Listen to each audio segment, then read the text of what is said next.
Hey, what's going on, everybody? It's TJ. And, man, shouts out to everybody watching this video right now. I just finished watching the last game of Divisional Weekend, the Chicago Bears versus the Rams.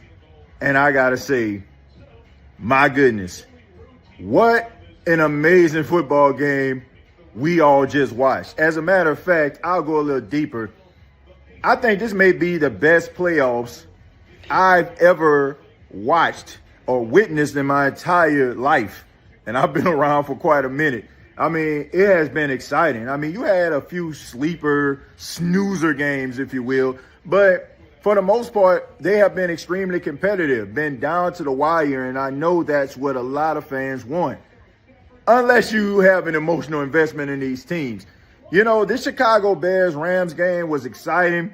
You know, shouts out to Caleb Williams. I got to say, man, but when it comes to Caleb Williams, I was one of those people that felt, you know, he had a lot of arm talent. He was a guy that was really, really good, you know, playing a quarterback position. But I just think that, you know, he was just too emotional, and I felt like his emotions would kind of wane thin on his team. But I have left the game tonight with more respect for Caleb Williams than I had coming into it. I mean, I've always knew he was talented, but I just felt, you know, he was a little bit of a diva, but he really handled his business tonight. I mean, that clutch pass that he threw in the fourth quarter to put the game into overtime, you know, you got to give him respect. I mean, it was a unfortunate interception that he threw to set up the Rams for the field goal to go to the NFC Championship.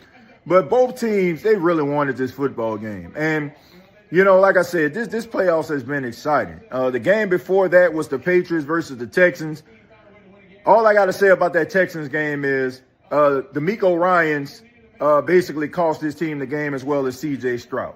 Because C.J. Stroud played god-awful in that game. I mean, absolutely awful. I do not understand why these organizations do this. I don't understand why they choose to go with optics over the end result. You had an opportunity to maybe put in Davis Mills, a guy who has had fourth quarter comebacks this season. When C.J. Stroud was out with a concussion, Davis Mills came in and he provided a spark.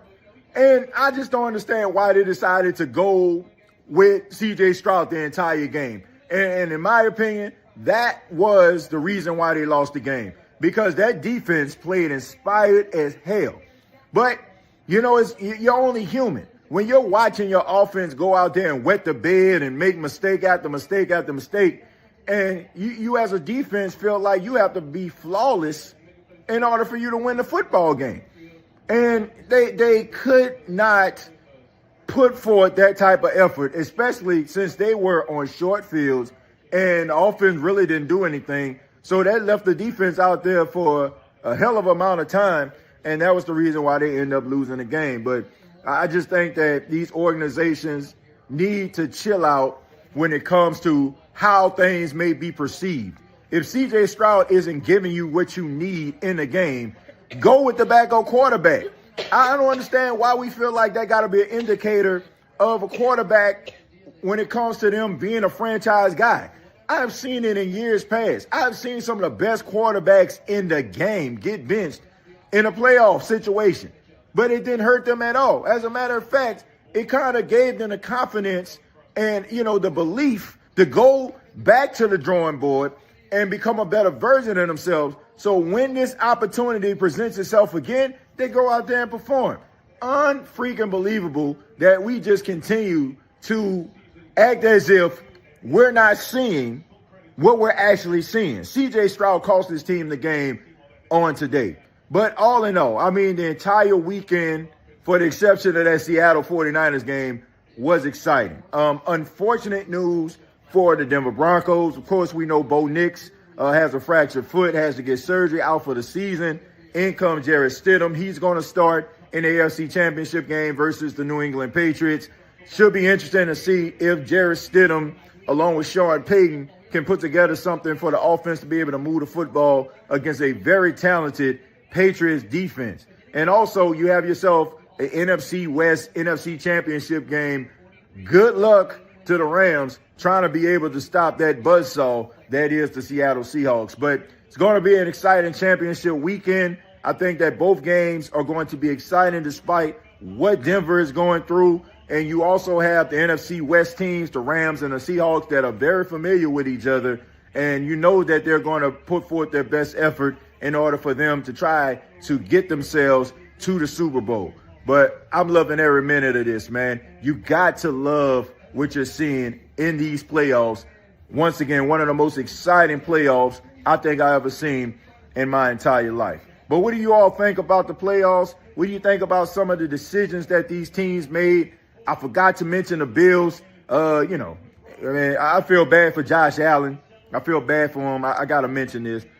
The Buffalo Bills, it just seemed like this would have been their year. I mean, no Mahomes, no Lamar Jackson, no Joe Burrow. It just seemed like it was just set up for Josh Allen to be able to get to the Super Bowl for the first time. But too many turnovers and some unfortunate events cost the Buffalo Bills. And then when you look at the fact that the New England Patriots kind of took a 3-4 year hiatus, and now they're back in the AFC Championship game, and you got to hurt and feel for the Buffalo Bills fans. They got the quarterback, but it just seems like they just cannot get over the hump.